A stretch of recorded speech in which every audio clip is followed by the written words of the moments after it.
every day of the finest ingredients in health. Now I have a swell surprise.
Made fresh every day.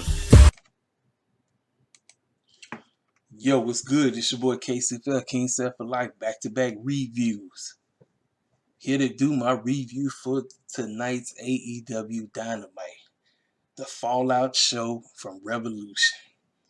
AEW had to have a bounce-back episode, and boy, did they have a bounce-back episode. Now, they had some dumb things take place tonight. I'm going to get on their helmet tonight about the stupid stuff that happened, but overall, this was a great episode of Dynamite, and the ending, that's all I gotta say. I did not see that mess coming that took place on the end of this show, and I'm gonna talk about that when I get to that. But that ending, man, I feel like the ending is what really boosts this show up, because I was about to tear this show apart with the dumb stuff that happened. And one of the dumb things that happened is what you see right here. This dude right there. I'm glad the man is there, but no, and you're gonna get my reasons to why I don't want to see that man going up for the, you know what. But listen, I'm gonna talk about that. So let's go ahead and break this episode down. So tonight's matchups, we had Ethan Page versus Lee Johnson, the Inner Circle's War Council, Matt Jackson versus Ray Phoenix, Britt Baker, Maki Ito, Nyla Rose, Kira Shida, Rio Miyazaki, and Thunder Rosa, TNT Championship Match, Darby Allin versus Scorpion Sky, and then Christian Cage talking. So we open the show, Matt Jackson versus Ray Phoenix. Now, remember, I talked to you all about, because I know there's still a lot of people in the community that have mixed views about the Young Bucks as a whole. Like I said, for me, I like the Young Bucks, but like I said, it's just some things I want to see them tweak. I want to see them tweak their character, because I do feel like sometimes they really don't have any character. I understand why people say that, because I feel like, for me, I feel like they tweeners. Like, you don't really know if the Young Bucks are baby faces or heels. You never really know. This match right here was a very good match, because my boy Ray Phoenix, listen, Ray Phoenix is that dude, y'all. Ray Phoenix is that dude. I've been a fan of Ray Phoenix since Lucha Underground. When I seen him and his brother on Lucha Underground, I was hooked. And this match was nothing short from stellar. This was a great match. The fellas went in. They was doing all kind of crazy moves like they always do.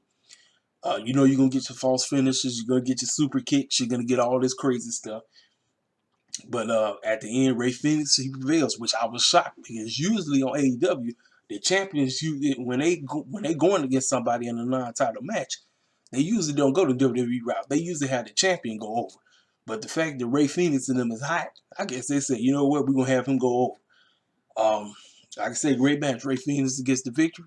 So after that, you know the name of the game. Now, everybody was in everybody's corner. Pac was out there, and Nick was out there. And like I said, they was looking at each other, you know, like, okay, we'll see you down the road when the titles are on the line. So then we cut to Eddie Kingston and Moxley basically sitting at a bar. Now, these two, let me tell y'all something. Eddie Kingston and John Moxley are, listen, you talk about two of the best talkers in AEW. The fact that you had the two of them sitting there, man, and Eddie Kingston was trying to basically explain the final result of what took place at Dynamite. And he was sitting over the bar with the table where the flame was at. And Moxley, he just looked like he was knocked out with the shades on and everything. And as he going off, Moxley ends up cutting them off and everything. He said, man, what you talking about, man? But and listen, the two of them going back and forth remind me like a sitcom. I said, these two dudes need their own shit. They need their own sitcom, y'all. They need their own sitcom. I'm serious. They was funny. They was funny. I was like, man, this is great. The chemistry the two of them have. I said, boy, you talk about somebody like realize like, man, I made a mistake back then trying to go against you. Like you, my homeboy, he talked about how he was locked up in the penitentiary, and they told him like, you got to do this and do all that. But look, you talk about genuine love for one another. Like those are homies. Eddie Kingston and John Moxley is homies for real. That's why they got such great chemistry. And like I said, I I think somebody needs to get them a sitcom because they know they was clowning, you know. But they talked about how they gonna get their hands on both Kenny and the Good Brothers when they get their opportunity back. So we cut to commercial. We got Cody Rhodes versus this up and coming new guy named Seth Gargis. Wasn't really even a match. Cody Rhodes basically beat the brakes off of this dude real quick. Did the figure four leg, had the boy tapping like it was nobody's business. Well, right then, Tony Schiavone was about to interview Cody Rhodes, who was chilling in the audience. Pentagon Jr. was chilling in the audience, got on the mic and started cutting a great promo in Spanish, and he was talking a little bit in English, but he had my dude that's on the AEW pre-show. It's on YouTube. My man Alex. He had my man Alex kind of translating for him. Y'all, Pentagon Jr. has the presentation of what it is to be somebody who is a great promo. I know the man really like his English is getting a whole lot better. Because I remember watching him on Lucha Underground. That boy wasn't speaking a lick of English.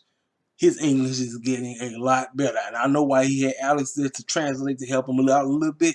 But the man has excellent delivery of what he was trying to get across.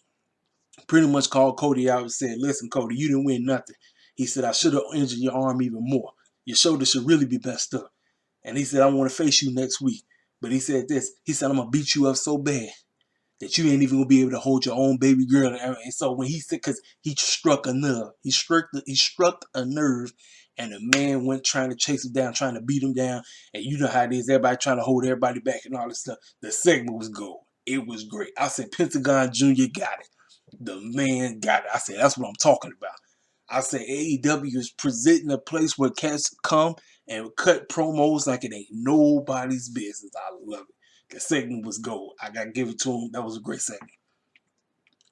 Then we cut to Chuck Taylor and Orange Cassidy in the video game room, licking their wounds because they lost the match at Revolution. I said, here we go again. We're trying to keep this nonsense going. I said, I don't want to see it again, but we're getting it again. Chuck Taylor said this. He said, listen, I know we lost again, but let us get one more match. He said, let us have a match where we got all these video game things around the ring and let us just throw your heads in the ring, throw your heads into the game things and all that stuff. And if we beat you, you know, all this is done. But he said, if you beat us, I'll be your personal young boy forever. And then Orange Cassidy hopped on the mic. He said, yep. He said, we're going to kill y'all. Basically what he said. So we're getting that match again somewhere down the line, whenever that's going to be. We come back. Tony Schiavone brings out his boy Sting. You know he loves Sting.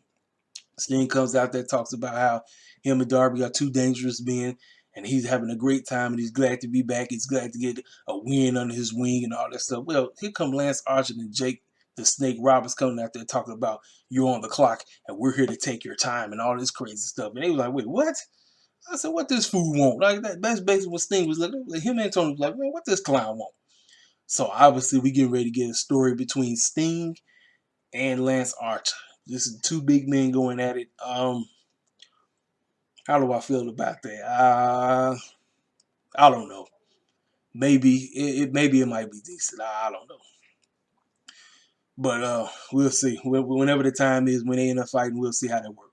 So then we cut to Dasha in the back. She's talking to QT Marshall and Lee Johnson. And QT Marshall said that his head wasn't in the right place last Sunday. And he made a mistake. But he said tonight, Lee Johnson going to get his win and everything going to be all grand. Well, he went against new AEW signee Ethan Page, all ego. And you should already knew what was going to happen. QT Marshall dipped out again, left the man hanging. Lee Johnson basically was like, yo, where you at? Ethan Page got the victory, 1, 2, 3, match over. And then here come Dustin Rose. Dustin Rose come out there to try to pick the man up and everything. So there you have it.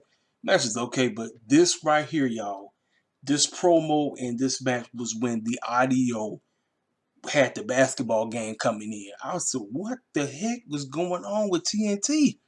They had the basketball audio playing, so you really couldn't hear the promo. You couldn't hear the match going on. All you heard was the basketball game going on. I said, yo, TNT, they got to get that mess together. Dynamite, y'all got to get that mess together. I said, that was terrible. That was terrible. I was like, yo, I'm telling you, I said, oh, man. I said, y'all done messed up, man. I'm serious. Y'all done messed up. So after the match, they got everything running smoothly, right? So Tony Schiavone was about to try to interview Christian Cage, but here come Kenny Omega and the sweepers. They come out there sweeping and everything. Tony Schiavone like, oh, no. I said, he's like, man, what these fools doing out here? I'm like, oh. He just looked disgusted. So here come Don Callis, the Good Brothers, Kenny Omega. They coming out there. They pretty much making a joke, a mockery of Moxley, Eddie Kingston, and the whole non-finish that was supposed to happen. So they pretty much covered their behinds, turning that segment into a complete joke. And they was laughing at both Moxley and Eddie, saying that they really did wish that thing blew them up so that they wouldn't have to deal with them ever again and all that stuff, right? So as they talking, Eddie Kingston come out there. Eddie Kingston walks out. Eddie Kingston, like, he know that he was the lone man by himself, so he knew he was going to get jumped. He still went in there anyway. Kenny Omega said, okay, you want some? He said, knock me out. He said, knock me out. Go ahead. Go ahead, knock me out. Lay me out. Eddie Kingston gives him a serious right. Lay that boy out instantly. So then the Good Brothers started jumping Eddie Kingston. Who come out the woodwork? John Moxley. Moxley comes out the woodwork, and that tells me something. That tells me we might, obviously, Eddie Kingston and Moxley is about to tag up, man. He might be trying to go after the Good Brothers for them tag team titles pretty soon. That's what it feels like right now, because Moxley ain't going nowhere yet. So anyway, with them getting out the way, Christian Cage music hit. I said, oh no. I said, oh no. I said, the man just showed up. No, man. I said, Tony, no. No, Tony. We don't need to be going the WWE route. We just had two former WWE guys with the title. We don't need another one. We don't need it. It's time. We got to develop the AEW guys. We don't need it, man. I'm serious. He came out there. He looked the man in the eye. They looked at each other. You know the name of the game. And he talking to him. They're like, you going to do something? Yeah, you going to do something? Yeah. Then Christian tried to do his move, but Don Callis pulls him out, so he escapes. I said, oh, boy. So as he escapes, Christian goes over there, picks up the doggone AEW World Heavyweight Championship and looks at it. I said, oh, no. I said, this is straight out of the Vince McMahon book. Man, did Vince McMahon say I'm about to book AEW tonight? I said, come on, man. I said, Tony, please, bro. No, I don't need it, man. I don't need that. I'm glad Christian is on the show, but I don't need Christian automatically inserted into the AEW World Heavyweight Championship picture. Man, will the match be good? I think the match is going to be great. I believe Kenny Omega and Christian probably will have great chemistry together, but I don't want to see it right now. I don't need to see that. I want to see the new cats get developed first. I say, man, people are already cracking on AEW, talk about this is WWE or WCW TNA 2.0. I'm like, I don't need them jokes. I don't need it. I'm like, come on, Kenny. I mean, yeah, come on, Tony. What's wrong with you? But anyway, man, that's that segment, man.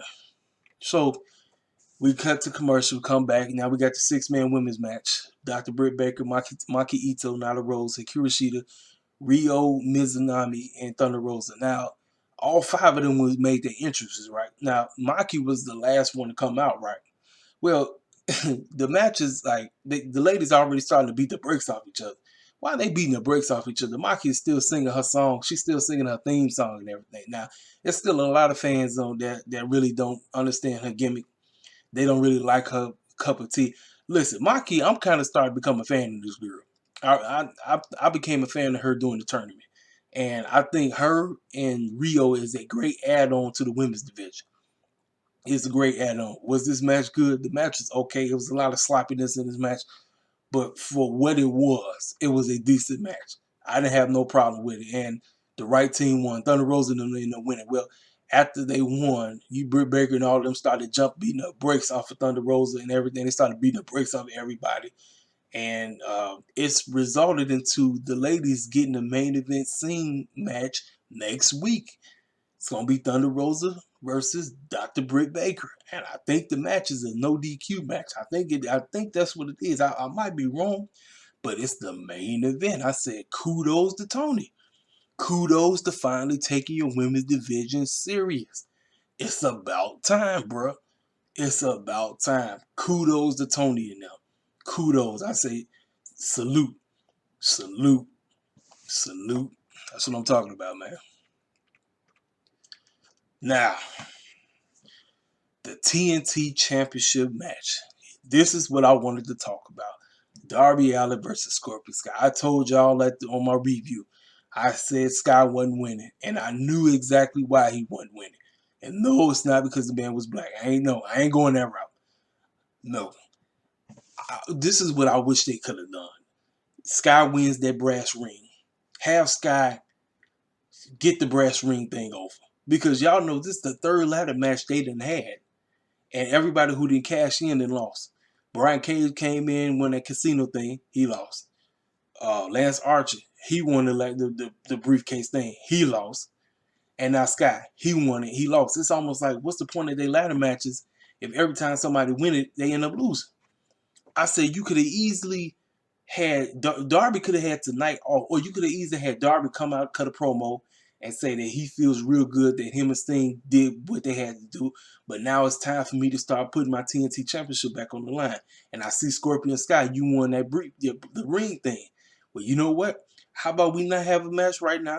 How about we have a tournament for the time being? Have a couple of other guys. Have 4 guys. You get 2 matches right here, 2 matches right there. Then whoever win those 2 matches get Darby Allin in 2 weeks. Sky can brag about this ring, brag that he the face of the company, do all this stuff, right? No, they didn't go that route. Was the match good? The match is okay. Like I said, man, you know what you're gonna get with Sky, you know what you're gonna get with Darby Allin, man. But at the end of the day, you knew who was winning. You knew Darby Allin was retaining. I said, man, this is what I'm saying to myself. I said, where does Sky go from here? Sky snapped. Sky is a heel now. Sky went completely berserk. After he lost the match, he dang near tried to break that boy's leg, man. He tried to injure that boy for real. He snapped. Now, a lot of fans is happy about this. I'm like this, man. I said, it seemed to be the only thing when it comes to us. We got to turn everybody black into a heel. I said, I'm like, look here, man. I don't understand why it's so difficult to try to book a babyface black person. I don't understand it. I've been trying to figure that out for the longest, man. I don't get it. But I'm going to see where this goes, man. Hopefully this gets Sky over. You know, because I'm asking myself, like, where does Sky go from here? And then here's another thing, too. SCU, next week, they got a tag team title shot. Which, that's random as heck. This is what I would have. I would have them try to talk some sense in the Sky. Because technically, he's still part of SCU. He's still part of SCU. I know they present him as a singles guy, but you can have Frank Kazarian and Christopher Daniels come out there, talk to the man, like, bro, what the heck is wrong with you, man? Why did you try to break that man's leg? Have him explain himself, explain his actions, what the heck is going on, you know what I mean? But basically, the brass ring ladder match that they had was a waste of time. This is the 3rd ladder match they had was a complete waste of time. That's a down on Tony now. Down. Match was decent. Heel Scorpion. I'm going to see where this go. That's all I'm going to say about that. Now, I believe this is what saved this show. This segment alone was stellar. This segment, people was like, look, AEW swerved me because what I was expecting did not take place. We had the Inner Circle War Council. It took place. Inner Circle come out there. Jericho, the music hit, the crowd singing. I'm like, you know what, man? Everybody looked real silly singing the song, right? So Jericho says the Inner Circle needs a new attitude. And MJF says, yeah, we sure do. We need a new member. And And Jericho says, he said, get this. He said, that's why I'm going to add a new member. And it was like, wait, hold up. As soon as Jericho said that, Sammy Guevara's music hits. I said, okay. I said, here we go now. This is my mindset. My mindset is Sammy Guevara is getting ready to play a game that's going to cause Jericho to start tripping. But in actuality, Jericho's getting ready to get kicked out the inner circle. That's my mindset. That's not what happened. Sammy Guevara comes in. Jericho said, bro, he said, what are you doing here? He said, I know you're not trying to see me right now, man, but I got some footage for you. Look at this. The footage shows MJF talking to Hager and PNP. And he tells them, listen, fellas, I know everything hasn't come to fruition that you want to, but we got to get Jericho out of here. And let's do this right now. So he daps up with him. So then Jericho looks at MJF and said, you got to explain yourself. What was that all about? And then MJF said, well, I didn't want to spoil the fun, but it was going to have to manifest, right? So then next thing you know, the inner circle was acting like, well, we're going to jump Chris Jericho now. So Jericho and Sammy Guevara looked like they was finna get jumped, right? But then the inner circle turned on MJF. The inner circle are baby faces. I said, interesting. So but in my mind, I'm still thinking this is a setup because MJF still got control of the inner circle. And MJF is on the floor, and he said, "Guys, like, I didn't mean it. Like, I don't really know I don't know what's going on, but you know what? I was too busy trying to build my own group." When he said that, the lights went off. And when the lights popped back on, you got the three horsemen with Warlow standing in the ring. So that's FTR, that's Cash and Dax, that's Sean Spears, that's Tully Blanchard, Warlow, all standing there. Man, the inner circle got their tails beat down. I was like, I was sitting there like, oh my, I did not expect that mess. I did not expect it. I said, this segment was amazing. I said, this is what makes me a wrestling fan. When you can get me invested in something and I don't even know how it's gonna manifest. And when you make it manifest, I'm at the edge of my seat and I can't wait for the next week. This is excellent booking. This is wrestling booking one-on-one. I wish Triple H and them would get off that high horse and get back to doing the same thing. Because if they was doing the same thing, WWE would be in the same place as AEW. I'm serious. But the fact that they choose to do that dumb stuff over there, it makes me not even want to watch the show. This right here saved AEW's bacon. They saved their bacon, man. This segment was off the chain, man. Jericho and them got their tails beat down. And you know what came to mind? Remember that show that Tony Khan and them was advertising called Blood and Guts? Blood and Guts is going to be them. The Horsemen versus the Inner Circle. Segment was off the chain. It resulted with they all got tore up. Jericho got busted open, and then they dragged his lifeless body over there and threw him through the big old table over there. Man, gold. That was gold. I loved it. That segment was off the chain. I said, man, this is what makes me a wrestling fan right here. It takes me back in the day. Back when WWE used to have this, back in WWE time, when they used to have me feeling some kind of way. I was feeling some type of way when that situation took place. I said, now this is great. This is what I'm talking about. This is why I'm a wrestling fan. You see why I gravitate more towards AEW? Because of stuff like this.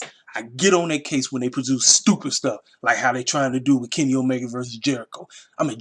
Kenny Omega versus Christian. I get on their case when they do the stupid audio situation. I get on their case when they do stupid stuff that take place at Revolution. But when they produce stuff like that, I give Tony Khan all the props in the world. I didn't see that mess happen.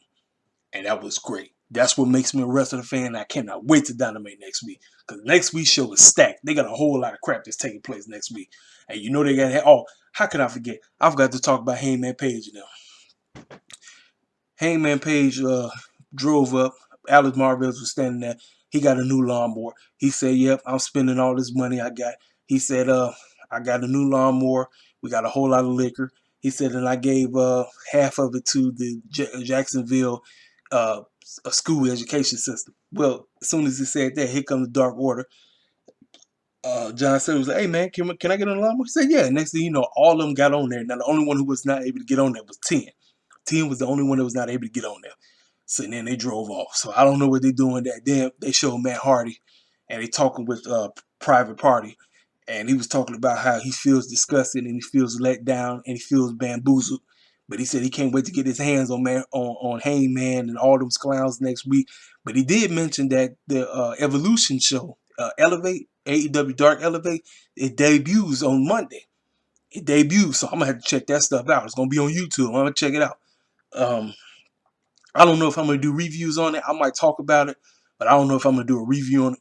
But I will check it out because it debuts on Monday. Then he said on next week's show we're gonna have that multi-man match. It's gonna be Dark Order versus Matt's team or something like that. About 10, you know the name of the game, the 5-on-5. You know how, like I said, Tony Khan loves his multi-man matches. He love it. He can't go without one day without having a multi-man match. I don't care nothing about that, but it is what it is, man. But overall, man, Dynamite was great. I got on their case for the stupid stuff that they tried to pull tonight. The main event saved the show because I'm serious. That main event right there, I mean, that segment, listen, I didn't see that mess coming. I didn't see it manifesting, and because it manifests, that's what keeps me invested. I want this for WWE. I really do. Some of y'all think I hate on WWE just to hate on WWE. I want this mess for WWE right now.